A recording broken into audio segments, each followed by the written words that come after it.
Hello friends, welcome back to my channel. दोस्तों, BPSC madam के BPSC नहीं, कल ही विज्ञप्ति आई थी। आप सब ने देखा होगा कि अब कोई भी यूट्यूबर या कोई भी कोचिंग अपने नाम के आगे बीपीएससी नहीं लगा सकती है। ठीक है, तो उनके खिलाफ एक्शंस हो जाएंगे, क्योंकि इससे उनका मानना है कि बीपीएससी की जो छवि है वो धूमिल हो रही है। तो इसके लिए मैंने कल एक पोस्ट भी किया था और आपसे सजेशन मांगा था कि मुझे अपने चैनल का नया नाम क्या रखना चाहिए, क्या नाम चेंज करूं। तो प्लीज़ कमेंट सेक्शन में ज़रूर बताइएगा कि क्या नाम चेंज करूं।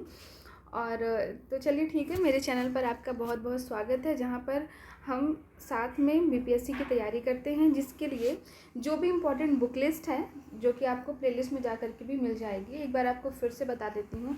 सबसे इम्पॉर्टेंट जो बुक लिस्ट है for BPSC, that is what Cosmos one liner NCERT 6 to 12। क्योंकि आप सबको पता होगा, देखो एग्ज़ाम में क्या ही पूछता है, स्टैटिक जीके पूछता है प्लस करंट पूछता है। तो स्टैटिक जीके का पार्ट आप यहाँ से कवर कर लोगे, यानी कि आपके पास अगर टाइम है तो आप 6 to 12 NCERT पढ़ो बैठकर। ठीक है, इस चैनल पर भी आपको डिटेल्स वाली वीडियोस मिल जाएंगी थोड़ी बहुत। जबकि आपके पास टाइम नहीं है, क्योंकि परीक्षा तो जस्ट होने वाली है, तो ऐसे में कॉस्मोस बुक बिल्कुल रामबाण है। यानी कि आप वन लाइनर के रूप में रिवीजन भी कर लोगे क्विक, प्लस इसमें मोस्ट इंपॉर्टेंट जो क्वेश्चंस है वो हाईलाइटेड भी होते हैं, बॉक्स में करके दिए होते हैं, और बाकी मैं भी आपको बताती हूँ। तो एक तो ये हो गया। दूसरा, अब आपकी तैयारी की आप जाँच कैसे करोगे, तो उसके लिए लूसेंट की MCQ वाली सीरीज़ है, और प्लस आपकी घटना चक्र की सीरीज़ है। घटना चक्र भी मैं एक बार कंप्लीट कर चुकी हूँ, जबकि अब सब्जेक्ट वाइज जैसा कॉस्मोस में सब्जेक्ट चल रहा होगा, उसी के आगे पीछे आपकी घटना चक्र सब्जेक्ट स्पेशल भी स्टार्ट कर दूँगी। जैसे अभी आप पॉलिटी पढ़ रहे हो, तो आपको पॉलिटी की ही, ये मॉर्निंग की वीडियो है, पॉलिटी की ही आपको दोपहर में घटना चक्र की सीरीज देखने को मिलेगी। हालांकि वो जस्ट ये नहीं होगा कि जो टॉपिक आप अभी पढ़े हो वही देखने को मिले, नहीं, 2-4 दिन का डिफरेंस रहेगा, ताकि आपका रिवीजन की सही जांच हो सके। एनीवे, चलिए स्टार्ट करते हैं। आज हमारा पॉलिटी कंप्लीट हो जाएगा, और कल से फिर ज्योग्राफी स्टार्ट करेंगे। फिर मैं आपको टारगेट भी दूंगी अब नेक्स्ट जो सेशन होगा, कि आपको कितने टॉपिक पढ़ के आने हैं, ताकि आपको और अच्छे से समझ में आए। ठीक है, और जो वीडियो आप आज पढ़ते हो उसके मैं क्वेश्चन भी पूछूंगी नेक्स्ट डे। तो चलिए इलेक्शन कमीशन से स्टार्ट करते हैं। आज का टॉपिक है निर्वाचन आयोग। राजनीतिक दल को राष्ट्रीय या क्षेत्रीय दल की मान्यता देने का अधिकार किसको प्राप्त है, तो चुनाव आयोग को है। भारत के मुख्य निर्वाचन आयुक्त की पदावधि क्या है, तो 6 वर्ष या 65 वर्ष की आयु, जो भी पहले पड़े। भारत के मुख्य चुनाव आयुक्त को किसके द्वारा नियुक्त किया जाता है, राष्ट्रपति के द्वारा। वर्तमान में कौन है, अगर आपको पता है तो कमेंट करके बताइए। नेक्स्ट है, संविधान के किस अनुच्छेद के अंतर्गत भारत के निर्वाचन आयोग का प्रावधान किया गया है, तो आर्टिकल 324 के अंतर्गत। कुछ इंपॉर्टेंट है यहाँ पे निर्वाचन से संबंधित आर्टिकल, इनको भी अभी हम देख लेंगे। पहले इधर का देख लेते हैं। आंतरिक दलीय लोकतंत्र का उपयोग कहाँ होता है, तो दल के आंतरिक चुनाव हेतु, जो दल के पदाधिकारियों के चयन हेतु समय समय पर होता है। दोस्तों, आप जो भी ये टॉपिक होता है ना, इसको एक बार पढ़ के आया करिए, ताकि फिर यहाँ पर आपका रिवीजन बहुत अच्छे से होगा। क्योंकि इस वीडियो में मैं डिस्कशन नहीं कराती, डिस्कशन वाली वीडियोज़ आपको प्लेलिस्ट में मिल जाएंगी। मुख्य चुनाव आयुक्त को किस प्रकार उसके पद से हटाया जा सकता है, संसद के दोनों सदनों के सदस्यों द्वारा 2/3 बहुमत से। ये इंपॉर्टेंट है, ये ध्यान रखिएगा। ठीक है, वो भी कदाचार के आधार पर। राष्ट्रपति का चुनाव किसके द्वारा संचालित किया जाता है, तो भारत के निर्वाचन आयोग द्वारा। उसके बाद 61वां संविधान संशोधन 1989 के अंतर्गत मतदान की न्यूनतम आयु 21 वर्ष से घटाकर 18 वर्ष कर दी गई, ये भी ध्यान में रखेंगे। सांसदों की अयोग्यता संबंधी विवाद पर कौन निर्णय देता है, निर्वाचन आयोग के परामर्श से राष्ट्रपति। संसद द्वारा किस व्यक्ति को चुनाव लड़ने के लिए आयोग करार दिया जाता है, तो न्यायालय द्वारा अपराधी घोषित किए गए व्यक्ति को, यानी कि 2 साल की सजा काट चुका हो। भारत में मताधिकार और निर्वाचित होने का अधिकार किस प्रकार का है, विधिक अधिकार। राजनीतिक दलों को सर्वप्रथम संवैधानिक मान्यता किस वर्ष प्रदान की गई, 1985 में। अनुपातिक प्रतिनिधित्व की आवश्यकता किस देश में नहीं होती है, जहां द्विदलीय प्रणाली प्रचलित हो। दिनेश गोस्वामी समिति का संबंध किससे है, इंपॉर्टेंट है, लोकसभा चुनाव के सरकारी वित्तीयन से।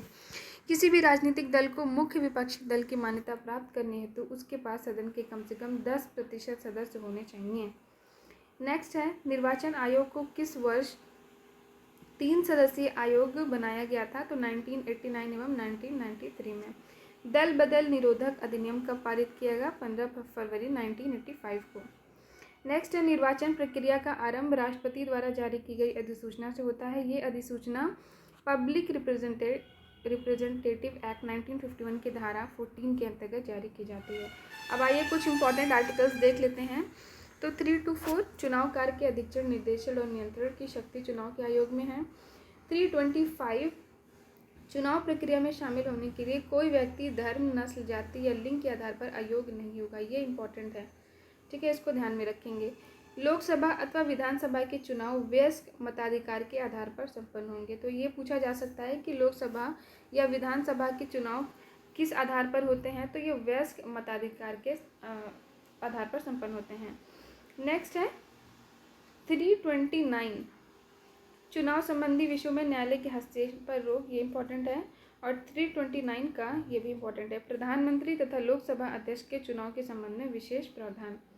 नेक्स्ट है प्रमुख आयोग या इम्पोर्टेंट कमीशन। राष्ट्रीय मानव अधिकार आयोग यानी नेशनल ह्यूमन राइट्स कमीशन अधिनियम 1993 के अनुसार किसे इस आयोग का अध्यक्ष बनाया जाता है?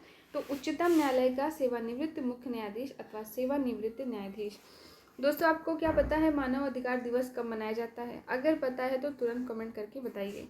भारत में सर्वप्रथम लोक सेवा आयोग की स्थापना किस अधिनियम के द्वारा की गई? Government of India act 1919। Double star question है। वर्ष 1926 में ली आयोग की अनुशंसा पर सर्वप्रथम लोक सेवा आयोग की स्थापना की गई। राज्य लोक सेवा आयोग के सदस्यों की नियुक्ति किसके द्वारा की जाती है? राज्यपाल के द्वारा। दोस्तों, आपको डिस्क्रिप्शन में मेरा टेलीग्राम चैनल भी दिख रहा होगा, उसका लिंक दिया गया है, उसको फॉलो कर लीजिए, क्योंकि एक टॉपिक कंप्लीट होने पर फिर मैं PDF प्रोवाइड करा देती हूँ। जैसे कि आज आपका पॉलिटी सेक्शन कंप्लीट हो जाएगा कॉस्मोस का, तो मैं पूरी पॉलिटी आपको वहाँ पे उसकी PDF प्रोवाइड करा दूँगी। इसके अलावा आपको daily the Hindu, Indian express newspaper, monthly magazine जैसे प्रतियोगिता दर्पण, खान सर की जो मैगजीन होती है करंट अफेयर्स की, एडिटोरिया की, और भी जो भी आपके लिए इम्पोर्टेंट या रेलिवेंट होगा आपके BPSC के परीक्षा के लिए या TRE की परीक्षा के लिए, इन दोनों ही परीक्षाओं के लिए स्पेशली, वो सब कुछ आपको वहाँ पे प्रोवाइड करा दिया जाएगा। नेक्स्ट है राज्य लोक सेवा आयोग के सदस्यों की नियुक्ति किसके द्वारा की जाती है? राज्यपाल के द्वारा। भारतीय प्रशासनिक सेवा और भारतीय पुलिस सेवा को समाप्त करने की सिफारिश किस आयोग ने दी थी? राजमन्नार आयोग ने दी थी। संघ लोक सेवा आयोग की प्रथम महिला अध्यक्ष, इंपॉर्टेंट है ये, रोज मिलियन बैथ्यू। नेक्स्ट, राष्ट्रीय मानव अधिकार आयोग की संरचना, तो इसमें हम देख लेंगे। अध्यक्ष होता है उच्चतम न्यायालय का सेवानिवृत्त मुख्य न्यायाधीश या उच्चतम न्यायालय का सेवानिवृत्त न्यायाधीश। नेक्स्ट है सदस्य, इसमें कितने हैं?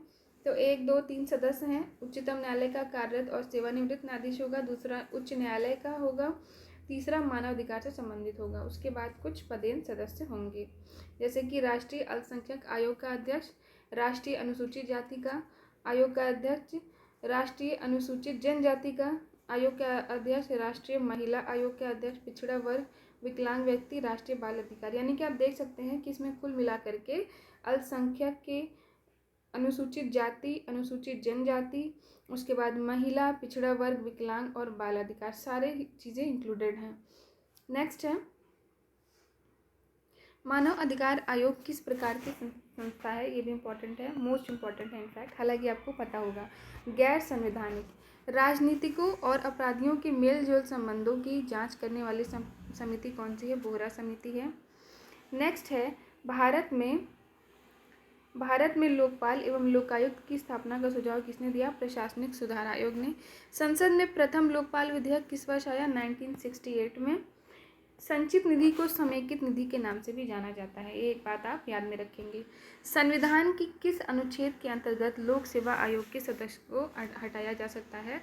तो 317, ठीक है। नेक्स्ट है किस राज्य का लोकायुक्त अपना प्रतिवेदन प्रस्तुत करता है? राज्यपाल को।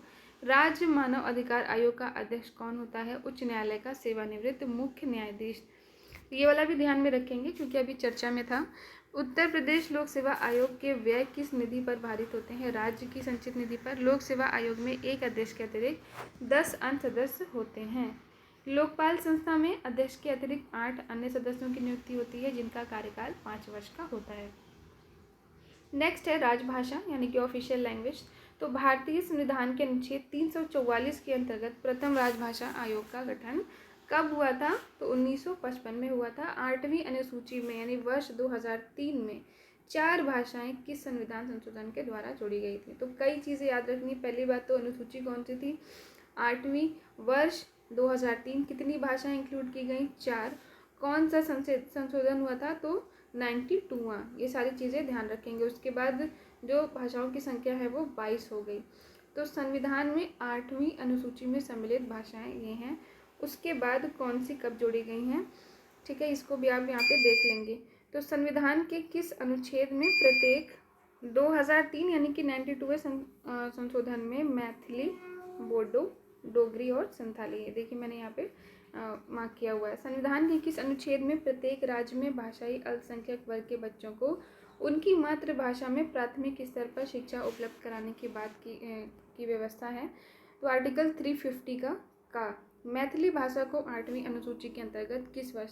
तो भाई बिहार की परीक्षा है तो मैथिली इम्पॉर्टेंट हो जाएगा ऑफ कोर्स। तो वर्ष 2003 में याद में रखेंगे। 71वें संविधान संशोधन द्वारा वर्ष 1992 में संविधान की 8वीं अनुसूची में नेपाली, कोंकणी और मणिपुरी भाषाएं जोड़ी गई थी। उत्तराखंड की द्वितीय राजभाषा संस्कृत है। राष्ट्रीय संस्कृत विद्यापीठ कहाँ पर है? तो ये तिरुपति, आंध्र प्रदेश में है। उसके बाद अब तक 6 भाषाओं को शास्त्रीय भाषा का दर्जा भी प्राप्त हो चुका है। कौन कौन से? तमिल, तेलुगु, मलयालम, उसके बाद संस्कृत, कन्नड़ और उड़िया, ठीक है। नेक्स्ट है बोडो, डोगरी, मैथिली और संथाली 4 राजभाषाओं को 92वें संविधान संशोधन 2003 द्वारा जोड़ा गया था, ध्यान में रखेंगे। नेक्स्ट है राजभाषा से संबंधित आर्टिकल कौन से हैं? तो 343 संघ की राजभाषा के बारे में है और 344 राजभाषा पर संसदीय आयोग और समिति। उसके बाद क्षेत्रीय भाषाएं में तो 345 में राज्य की राजभाषा। देखिए इसमें कंफ्यूज नहीं होना है। संघ की राजभाषा किसमें है? 343 में। और राज्य की राजभाषा किसमें है? तो ये 345 में है। देन 346 एक राज्य से दूसरे राज्य अथवा एक राज्य से संघ के बीच संवाद के लिए राजभाषा। और 347 किसी राज्य की जनसंख्या के समूह द्वारा बोली जाने वाली भाषा से संबंधित प्रावधान। तो ये दोनों इंपॉर्टेंट है, इनको याद रखिएगा, कंफ्यूज नहीं होना है। 343 संघ की भाषा है, 345 राज्य की राजभाषा है। नेक्स्ट सर्वोच्च न्यायालय और उच्च न्यायालय की भाषा। तो 348 में सर्वोच्च न्यायालय और उच्च न्यायालयों में 7 ही अधिनियमों एवं विधेयकों में प्रयोग की जाने वाली भाषा से संबंधित कुछ नियम अधिनियमित करने के लिए विशेष प्रक्रिया 349 में। नेक्स्ट है विशेष विनिर्देश। तो 350 में शिकायत निवारण के लिए प्रयुक्त भाषा। 350A प्राथमिक स्तर पर मातृभाषा में शिक्षण के लिए सुविधा। देखिए ये बहुत ही ज़्यादा इंपॉर्टेंट है, याद रखिएगा, बहुत ही ज़्यादा इंपॉर्टेंट है। 350A में प्राथमिक स्तर पर मातृभाषा, क्योंकि इसके बारे में काफ़ी बहस भी छिड़ी अभी। तो प्राथमिक स्तर पर मातृभाषा में शिक्षण के लिए सुविधाएं कौन से आर्टिकल में है? 350A, अच्छे से याद रखेंगे, ठीक है। नेक्स्ट है भाषाई अल्पसंख्यकों के लिए विशेष पदाधिकारी। 350B में हिंदी भाषा के विकास के लिए विनिर्देश 351। अच्छा, इसमें थोड़ा सा आपको ट्रिक अगर लगाना हो तो आप लगा सकते हो कि जैसे 3 से 5 साल के बच्चे ही क्या हैं, वो उस एज में होते हैं जब उनको प्राथमिक शिक्षा दी जाती है। मतलब स्कूल की बात नहीं कर रही हूँ, नॉर्मली भी जैसे नर्सरी में या फिर हम पढ़ाना बच्चे को शुरू कर 3 साल के एज से कुछ ना कुछ उसको सिखाने लगते हैं। तो 3 to 5 की एज के बीच में जो बच्चे होते हैं वो बिल्कुल आप कह सकते हो कि बहुत प्राइमरी लेवल के हैं और उनको कुछ नहीं आता, जीरो ज्ञान होता है, ठीक है। 3 to 5 के होते हैं, उनको जीरो ज्ञान होता है और उनको ABCD से सिखाना शुरू करते हैं। तो इस तरह से थोड़ा सा आप ट्रिक से याद कर सकते हो, बहुत ही इंपॉर्टेंट है। वर्ष 1957 में प्रथम राजभाषा संयुक्त समिति किसकी अध्यक्षता में गठित की गई? पंडित गोविंद वल्लभ पंत। भारत की राजकीय भाषा संबंधी प्रावधान का संशोधन किस प्रकार हो सकता है? संसद में कम से कम 2/3 बहुमत से। सिंधी भाषा को 8वीं अनुसूची में किस संविधान संशोधन द्वारा जोड़ा गया? 21वां, 1967 में। संविधान की 8वीं अनुसूची में सम्मिलित भाषाओं में से कौन सी दूसरी सर्वाधिक बोली जाने वाली भाषा है? तो ये भी इम्पोर्टेंट हो जाएगा, कौन सी? बंगाल की, यानी बंगाली। नेक्स्ट पंचायती राज और नगर पालिका। तो पंचायती राज की सूची का विषय है सबसे पहले तो राज्य सूची का। ये भी मोस्ट रिपीटेड क्वेश्चन है। संविधान के 73वें संशोधन द्वारा पंचायतों को निर्दिष्ट किए जाने वाले कार्य किस अनुसूची में है? 11वीं। पंचायत चुनाव कराने हेतु निर्णय किसके द्वारा लिया जाता है? राज्य सरकार द्वारा। भारतीय संविधान की 11वीं अनुसूची में पंचायत के लिए कितने विषय निर्धारित हैं? 29। 73वां संविधान संशोधन के द्वारा पंचायती राज संस्थाओं को संवैधानिक स्तर प्राप्त हुआ है, ये भी याद रखेंगे। पंचायत चुनाव कितने अंतराल पर होते हैं? प्रत्येक 5 वर्ष पर। किस अनुच्छेद के अंतर्गत पंचायतों को संवैधानिक दर्जा प्राप्त है? ये इंपॉर्टेंट है, 243 के अंतर्गत। राष्ट्रीय पंचायती राज दिवस कब मनाते हैं? 24 अप्रैल को। नेक्स्ट है, भारत में सर्वप्रथम पंचायती राज प्रणाली का शुभारंभ कब और कहाँ हुआ? तो 2 अक्टूबर को हुआ था 1959 में नागौर, राजस्थान में। त्रिस्तरीय पंचायती राज प्रणाली स्थापित करने की अनुशंसा सर्वप्रथम किस समिति द्वारा की गई थी? बलवंत राय मेहता समिति द्वारा। नेक्स्ट है, अशोक मेहता समिति ने पंचायती राज के लिए किस प्रतिमान की संस्तुति की थी? द्विस्तरीय। पंचायतों एवं नगर पालिकाओं के संबंध में भारतीय संविधान में किस वर्ष प्रावधान किया गया था? तो वर्ष 1993 में। पंचायती राज को किस संशोधन द्वारा स्वशासन की इकाई के रूप में संगठित किया गया? तो भारतीय संविधान के 73वें संशोधन द्वारा। दोस्तों, अगर आईएएस की परीक्षा छोड़ दें, ठीक है, और कुछ परीक्षाओं को छोड़ दें, तो उसके अलावा ये जो आपकी बीपीएससी के स्पेशली परीक्षाएं हो गई हैं, तो इनमें हमें सब कुछ नहीं पढ़ना होता, हमें बल्कि कैसी स्मार्ट स्टडी करनी होती है। यानी कि हमें 2 चीज़ें ध्यान में रखनी होती हैं। पहला तो आपको सिलेबस सामने में रखा करिए पढ़ते समय, क्योंकि जो मेंस का सिलेबस है मोस्टली उसी से रिलेटेड आपका प्री में भी पूछता है। और दूसरी चीज़ें, आप थोड़ा सा करंट की जो चीज़ें होती हैं ना, जो चर्चा में ज़्यादा हों, उनसे रिलेटेड जो प्रश्न होते हैं, आर्टिकल्स होते हैं, उनको ज़रूर आप ध्यान में रखा करिए, क्योंकि सारी चीज़ें इतना कोई नहीं पढ़ता। जो चीज़ें आपके चर्चा में चल रही होती हैं उनसे रिलेटेड ज़रूर देख लेना चाहिए, ठीक है। और इसके अलावा आपका जो सिलेबस है, स्पेशली बीपीएससी का, तो मैं कहूँगी कि बिल्कुल सिलेबस से मैच ही आपका प्री में भी पूछता है। आप प्रीवियस ईयर उठा करके देख सकते हो। तो बहुत ज़्यादा स्टडी नहीं करनी, बल्कि स्मार्ट स्टडी करनी है और रिवीजन बहुत ज़्यादा करना है, क्योंकि जब आप परीक्षा में बैठोगे ना, तो आपको लगेगा कि अरे ये क्वेश्चन तो पढ़ा हुआ था, लेकिन आंसर हो सकता है कंफ्यूज हो जाओ। टाइम ज़्यादा नहीं होता, प्रेशर होता है एग्ज़ाम में। तो इसीलिए एग्ज़ाम, स्पेशली कोई किसी भी परीक्षा का प्री एग्ज़ाम के लिए, तो यही एक ट्रिक है कि आप क्वेश्चंस का रिवीजन ज़्यादा करो। भले आप पूरा मत पढ़ो, क्योंकि कट ऑफ कभी भी ऐसा थोड़ी हो सकता है कि आपकी 100% चली जाए। आप अप्रॉक्स 60%, 70% बहुत हो सकती है अगर किसी परीक्षा में, तो 80%, यानी कि 60 to 80% के बीच में ही कट ऑफ वेरी करती है। तो आपको पूरा वैसे भी नहीं पढ़ना होता है ना। यानी कि आप तैयारी कर रहे हो तो आपको 40% तो आता ही होगा, इतना तो आप अटेम्प्ट कर ही लेते हो। रेस्ट 20% जो आपको फोकस करना होता है, वो वैसे क्वेश्चन छूटते हैं जो बहुत सिंपल होते हैं, या जिसको आप बोलते हो ना कि सिली मिस्टेक्स हो जाती है, ठीक है। आपने देखा होगा परीक्षा में हमेशा क्या होती है, सिली मिस्टेक्स होती है। यानी कि जो टफ क्वेश्चन है वो तो हम सही कर लेते हैं, लेकिन जो ज़्यादा सिंपल क्वेश्चंस होते हैं ना, वही हमसे गलत होते हैं। रीज़न क्या है कि ज़्यादा सिंपल क्वेश्चंस को हम रिवाइज ज़्यादा नहीं करते हैं सिंपल समझ के। तो क्वेश्चंस को सिंपल समझ के छोड़ना नहीं है। स्पेशली बीपीएससी की परीक्षा में जो रिपीटेड वाले क्वेश्चंस हैं, जो सिंपल वाले क्वेश्चंस हैं, वही आपका स्कोर बनाएंगे। इसीलिए मैं बार बार आपके रिविज़न पर फोकस कर रही हूँ। एनीवे, नेक्स्ट देखते हैं। तो अब पंचायती राज व्यवस्था से संबंधित कुछ समितियां हैं, इनको देखना इतना इम्पोर्टेंट नहीं है, 2 ही आप हम देख लेंगे। बलवंत राय मेहता 1957 और अशोक मेहता 1977 मोस्ट इम्पॉर्टेंट है।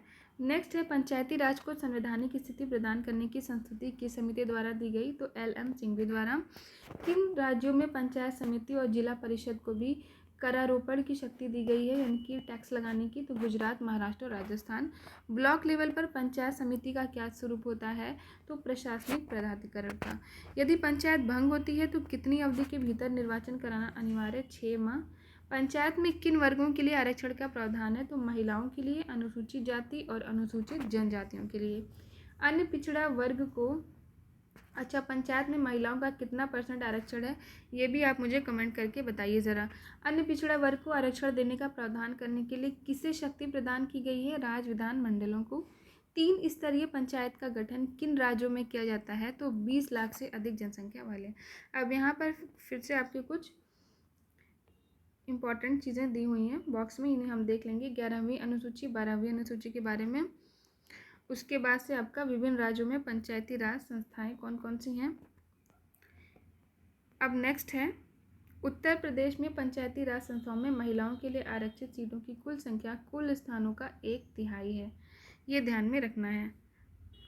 तो दोस्तों आज फिर से टॉपिक कवर नहीं हो पाया है, यानी कि अब कल आपका ये टॉपिक कंप्लीट होगा पॉलिटी का, तो कल ही आपको पीडीएफ भी मिलेगी, कल या परसों। तो आज जितना पढ़ा है उसका रिवीजन, और आपके लिए मैं आपको कल के लिए ज्योग्राफी का ही देती हूँ, ठीक है।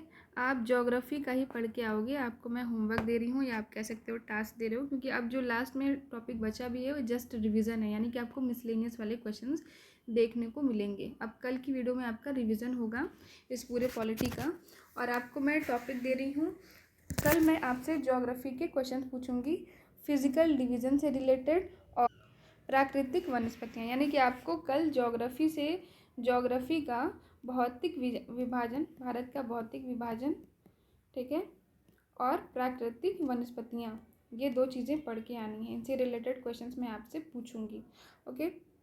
और आपको कमेंट सेक्शन में आंसर बताना होगा। तो आज के लिए इतना ही। Thank you so much for watching my video.